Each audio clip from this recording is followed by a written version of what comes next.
Hi, and welcome back to the Boundary Breakers Collective. This episode I have with Angela Dunn joining us from Tennessee. Angela is the founder of Been There, Done That LLC. She is a grief coach, and her mission is to show people how to grow through their experiences of grief and trauma and realize the beauty around them again. And she has her own experience to guide the way. And that's what she's here for, to share who she is and how she's dealing with the curveballs that life is throwing at us. Angela, what is it that make you a boundary breaker? First, thank you for having me. I'm so glad to be here. This is our second conversation. You were also on my podcast, so I'm very excited for us to be able to continue our conversation. I feel that my definition of grief is more to give permission to folks to allow them to grieve things that maybe our humanity has not allowed that to happen in the past. So I Mhm. tend to expand the definition of grief to include a loss of a relationship, a loss of a dream, a loss of a career path, a loss of safety or security, as well as, of course, losing a person or a beloved pet. Because I feel that if we don't acknowledge those things, if we don't take the time to work through those grief instances, those emotions, that they will prevent us from being able to do the things that we want to do in our life, to have meaningful relationships, to have a career path that we love, that we're passionate about, and to be able to go on and have other relationships even after the loss of someone. So for me, I that's the first step in being a boundary breaker for me. The second step is that I'm 50. So I started my podcast the same month that I turned 50.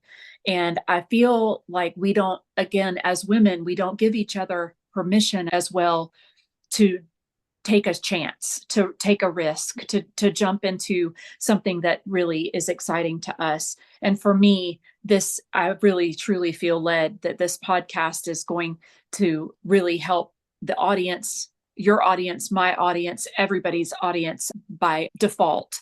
So I really wanted the chance to say too that you don't have to be held back by anything, any obstacle that you perceive to be in your way, that you can start a business, you can start something and reach out and create community no matter where you are and no matter who you are. Angela, these two things, these two topics, give us like for hours and hours to talk about. So we have to condense that.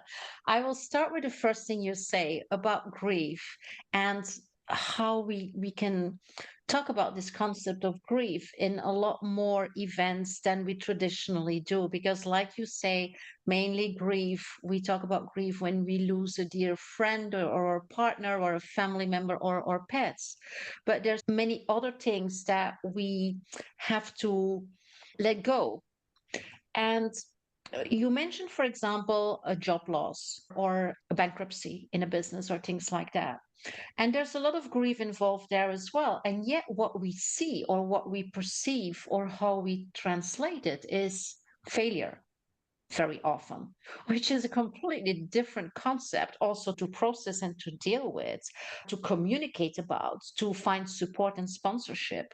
I believe that what you do is so important, making that concept a bigger container or a container for more things. But then my question is, if we look at job loss or bankruptcy or something else that we have to take a distance from because it doesn't work or the universe has decided differently, what's the difference? What's the impact if we can take this into a grief concept? Definitely. I personally look at grief as a multifaceted and almost a journey. I get a vision of it in my mind as a board game that you're moving the little pawn along, but you don't lose the grief as you go.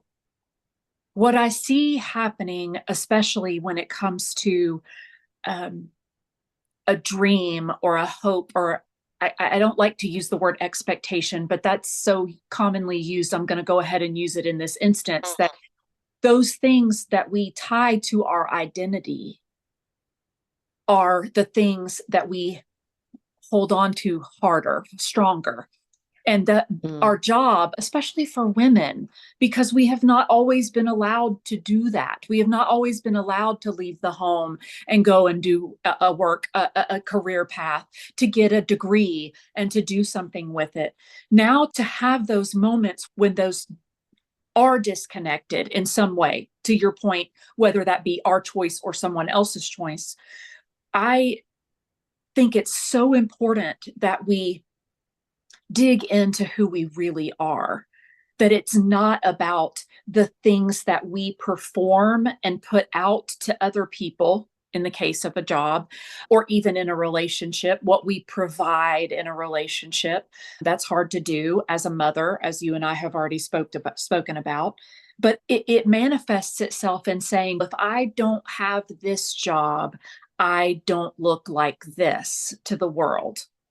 And what we have to do, in my opinion, is we have to dig in and get back to who we are as individuals and find that moment, because then we can live with that idea that this is a mistake or a regret, and flip the script and turn it into a learning experience. Mm-hmm.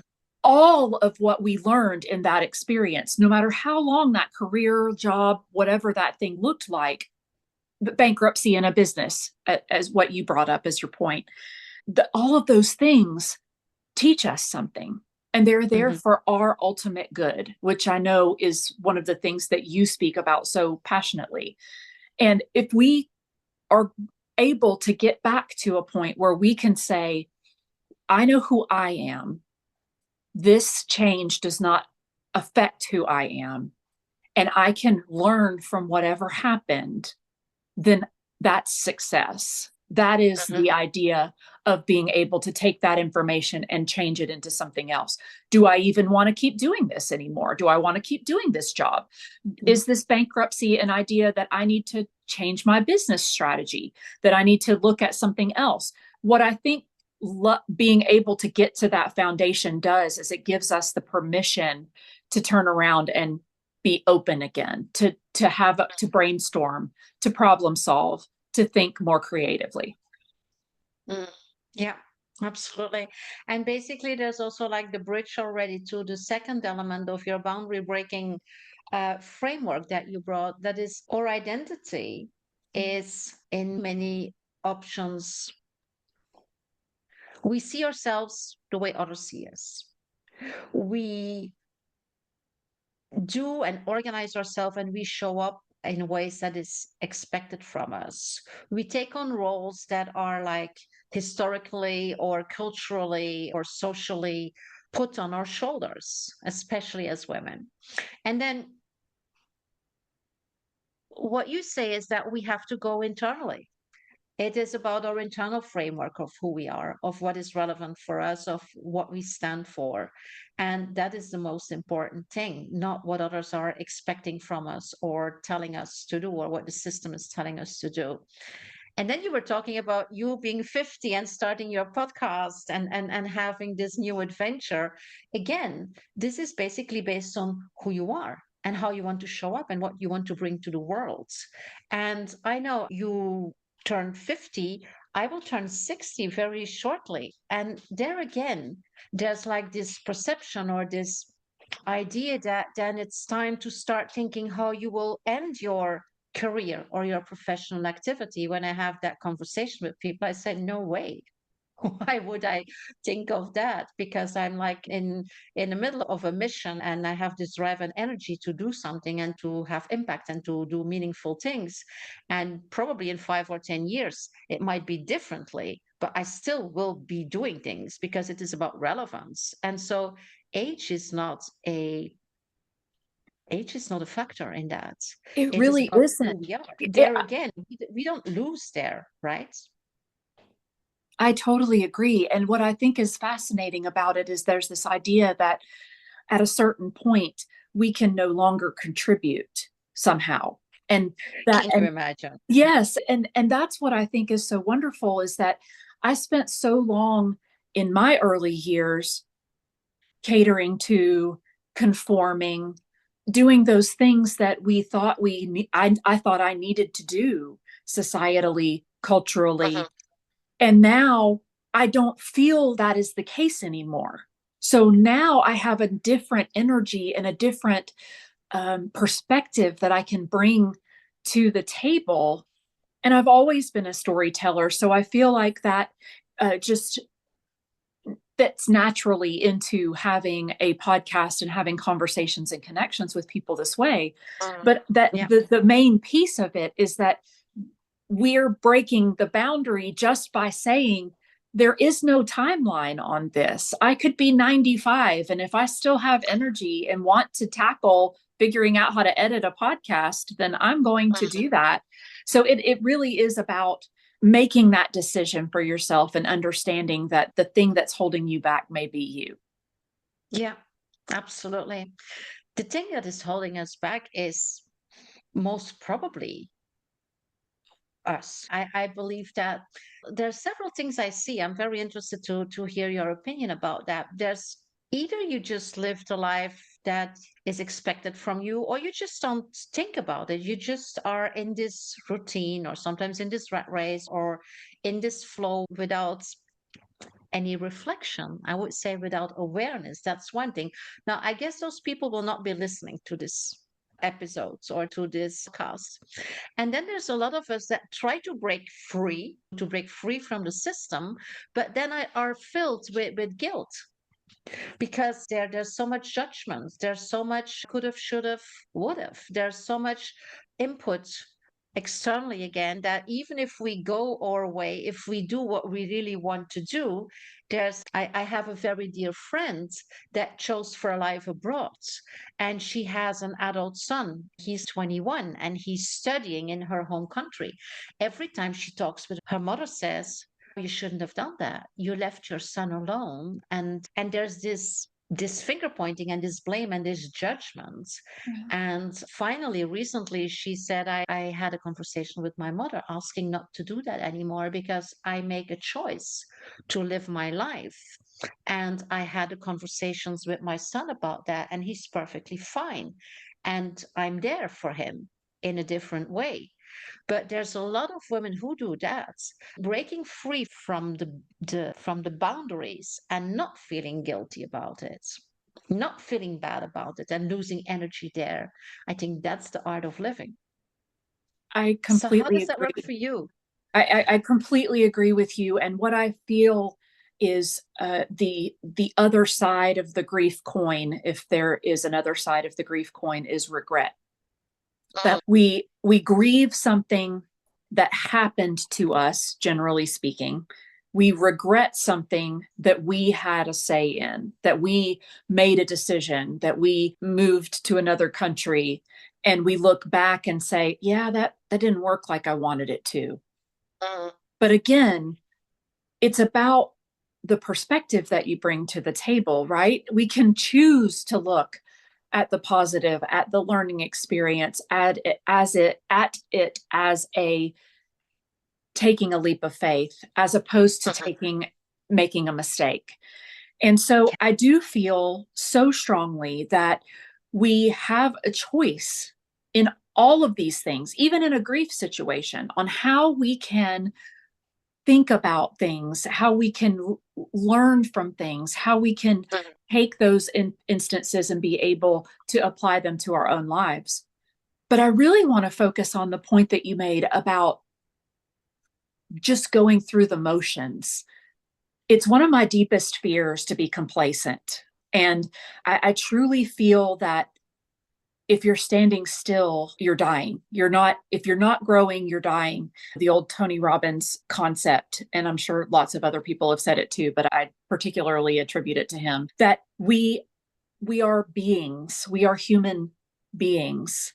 We aren't human standing stills. If we are not moving and making progress in some way, a lot of other coaches and therapists would call that being stuck.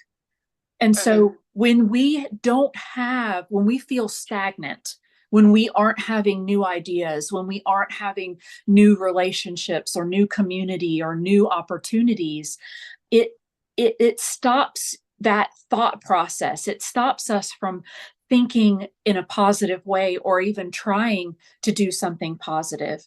And we allow other people to get in the way of that by allowing that judgment to come in. And my second biggest fear is the fear of judgment. So I feel those two things warring in me all the time. Being still will help prevent the judgment piece, right? I can just stay back here as wallpaper and nobody will notice me and everything will stay the same and I will stay safe. But if I go out of my comfort zone, if I try to leave the complacency piece, if I try to be in the spotlight or in the sunlight, then I have that fear of judgment again. It's a catch-22, right? But it's worth it, is what I'm trying to say. That I bought a podcast microphone while we were all in quarantine during COVID. I said, I want to do this.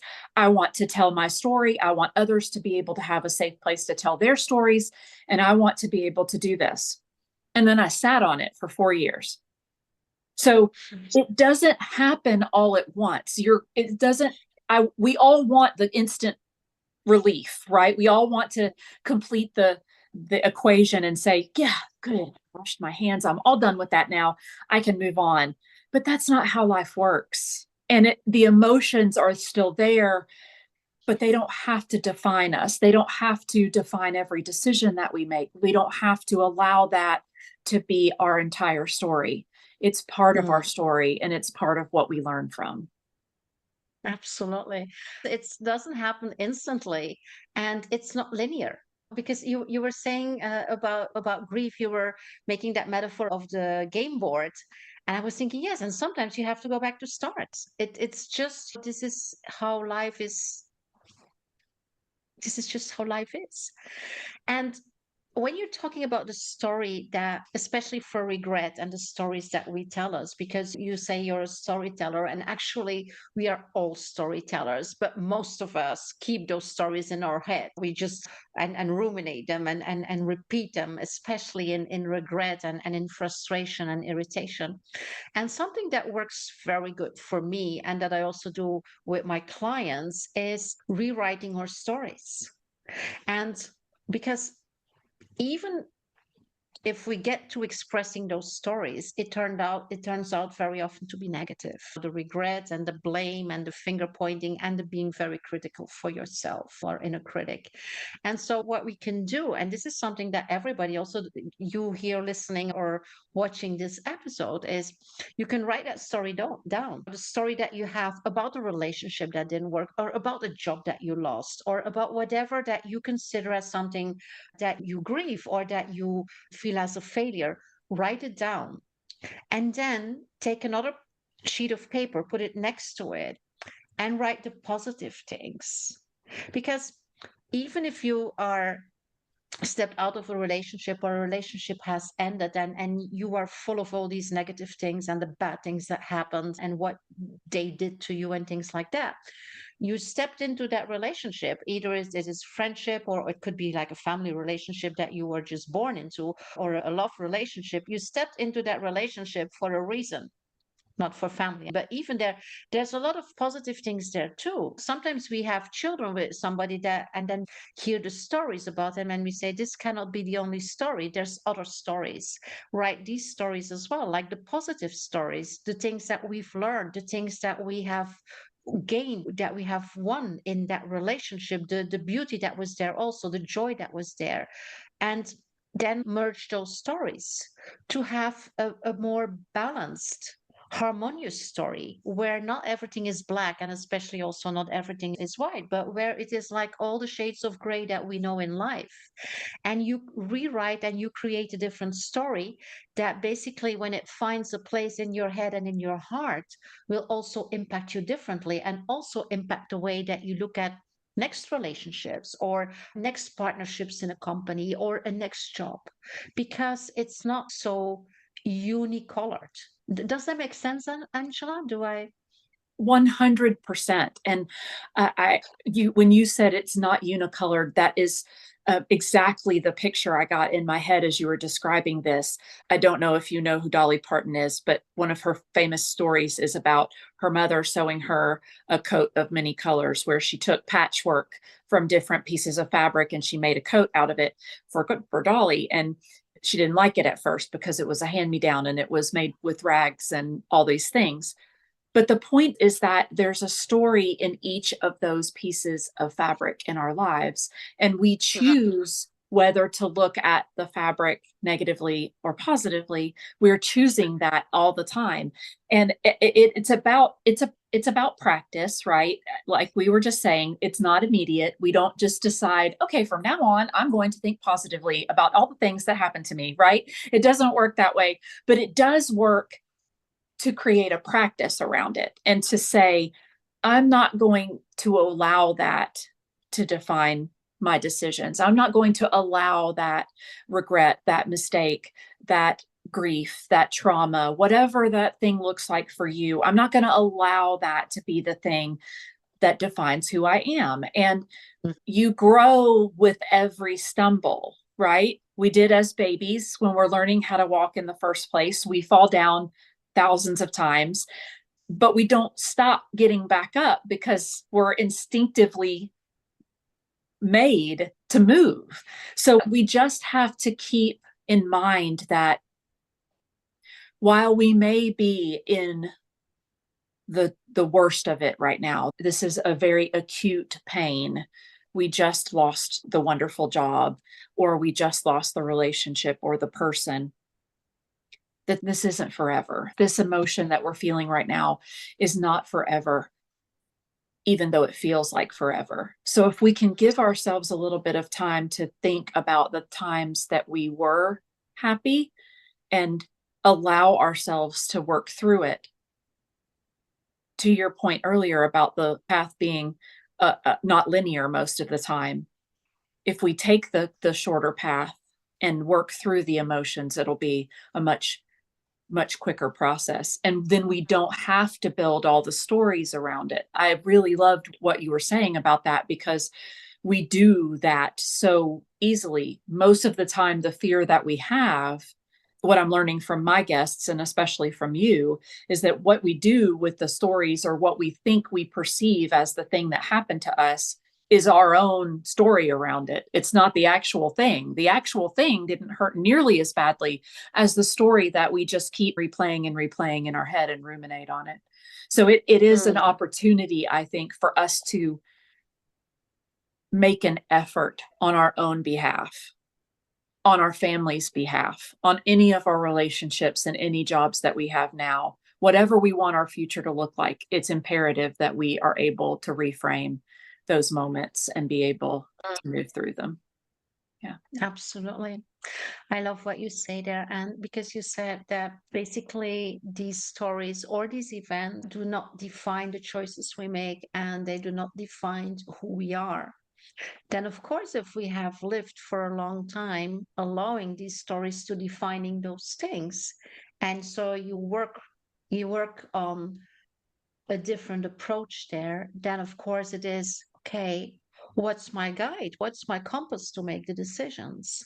And if that's not me, who am I? So it's not only the rewriting and not letting yourself define by these events and by your stories, it's also about finding a new foundation for your decision making and choice making process, and make it clear who you are and how you want to show up. So it's not a simple thing. It's an interesting thing. I always get more energy even talking about that or thinking about that, because it's such a beautiful process of growth and transformation. And I believe, especially you as a grief coach, you must have seen and experienced yourself these kind of transformations. So tell me a little bit about that. Maybe about Absolutely. your own transformation. I would love to talk about that. I love your analogy of starting over on the game board, that we can, the definition that we have of ourselves doesn't have to stay static, that it is a dynamic living thing, that we are able to say, that may have been me 5 years ago, or that may have been me before I turned 50 or 60, to our examples, but that doesn't define me now. And we can decide that. It's not about what anybody else thinks, that's about what we think. And so my journey, especially with grief, really centers around my ability to become a mother. And that was not an easy effort for me and for my husband as well. But we struggled early on in our marriage to get pregnant. And then we got pregnant, but we lost our son. He was born with significant birth defects, had so many challenges, had multiple doctors, all that we knew that while he was in utero, while he was still growing, that there were going to be challenges. And so when he was born, there was a grief with that, even that all these other people are able to just grow babies without even trying. There's whole TV shows here in America about not even knowing that you were pregnant and then you have a baby. So the thing that I struggled with so much was my cultural and societal idea of myself. That was my only role as a woman. And so I spent time and energy and literally blood, sweat, and tears getting to a point where I could be a mother. And then he didn't live very long. He was only alive for 9 months. Then we tried to get pregnant again the following year, and we did. And then we miscarried at 12 weeks. So that effort, grieving along the way, obviously, of the infertility was big in my story, because it was just so powerful. I didn't know anybody. I didn't have anybody to talk to. There was a huge stigma around it at the time. There was just a lot that went with it. But what that turned into then was a discussion, so many discussions with myself about whether or not I wanted to continue down the path. And that's what the point that I want to make about that our identity is not static, that we can make that call at any time. We can choose the path. And so I didn't want to give up. My husband wasn't sure whether he wanted to give up or not. And so we struggled in our marriage as a result of that. But then we found out about this thing called embryo adoption. And we moved forward with that. And now we have triplets, 12-year-old, they're almost 12-year-old triplets. Mm-hmm. And so the story of the identity changed over time. I had to really dig in and understand why I wanted to be a mother and decide if I wanted to go forward or not. And those things were critical to how I was raised. They were critical to the decisions I had made to that point. So there were so many pieces of it. And that's what led me to do my podcast as well, was to try and give people a voice that have not felt like they've had one. And so it has been a true journey to be able to talk about it, to be able to be vulnerable, and to be able to share that with people. Because even someone that hasn't lost a child can empathize with the idea of losing a child. They can empathize with the process of losing someone that they care about. And so that's where I can find the connection with somebody else, is by connecting on that grief level, even if it's not exactly the same as my story. And then being able to say to them, okay, but then what? What do you want it to look like instead? What would you rather be able to do? My body remembers the day that my son passed away, but I choose to remember the happy things. And now his living siblings can look at pictures of him, and we want to celebrate his life and things like that, even though they didn't know him when he was alive. And so there's, to me, ways to, like you said, to make it multicolor, to balance the two stories and be able to live with both of them simultaneously. Because ultimately, I don't want to live in a place where nothing else happens. I don't love anymore because I lost him, or whatever that story might be that somebody could create for themselves. I still wanted that chance. So ultimately, I got the chance, but I'm not alone in the struggle of trying to be a mother. And I'm also not alone in having children after loss. But there are several of my amazing mom cohorts that chose not to go any further. My husband is an only child because his parents decided not to have children after they lost their first child. So once they had a healthy baby with, as my mother-in-law used to say, 10 fingers and 10 toes, they didn't want to do anymore. It was too hard. And so it's all about our individual choices. On top of the changes, the dynamicism of the identity, you get to make that choice every day. Wouldn't you rather make the choice of balance and multicolor and happy, and not ignoring, you're not forgetting what happened to you. You're just blending it in with the other pieces, the things that you learned, the happy memories that you have. All of those things can be in the same beautiful coat all at once. Yeah. Yeah. Thank you so much for sharing that, Angela, because I understand how still difficult and delicate these things are. And you said something in that story that struck me, and that was that you chose, correct me if I'm wrong, to change your view on who you are or who you wanted to be.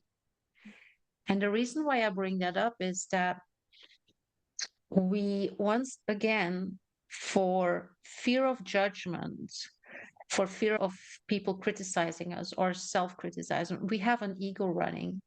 And even if we have been a certain version of ourselves in a very authentic way, there might be situations or moments where we want to make decisions or choices that basically shift that identity.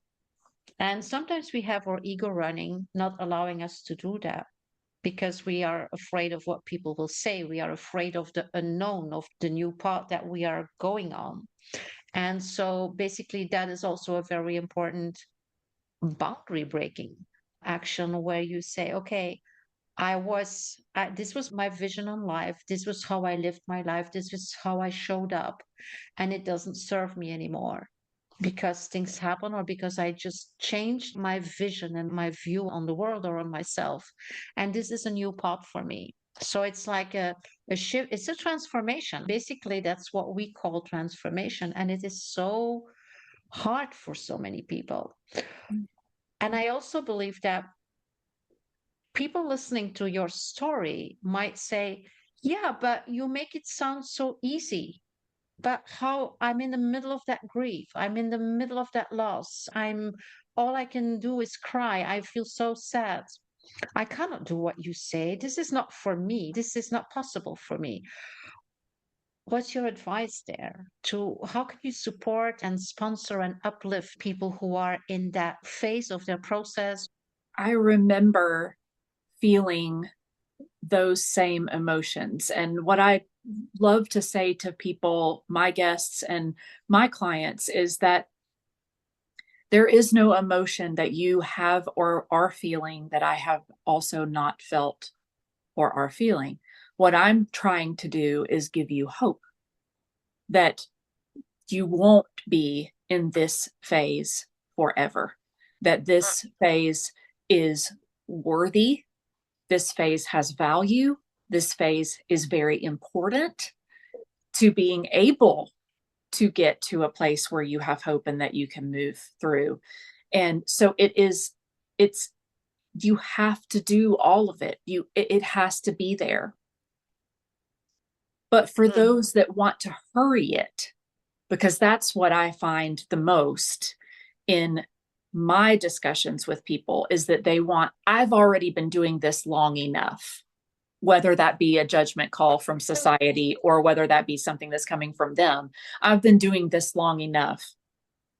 Is that the key, the critical piece is that this is not a one and done. This is not an instant gratification kind of moment. This is not going to just flip a switch and you are now better. But it's small actions every day. So if you're in your grief phase, in your acute grief phase, as I like to call it, and you are in bed all the time, you get up to go to the bathroom, you take 2 sips of water and you go right back to bed. The key for me is to just create one thing that you can do differently. And I'm not even saying get all the way out of bed. I'm saying sit up for an hour and then see what that does. The next day, we're going to build on that. We're going to take it one step further.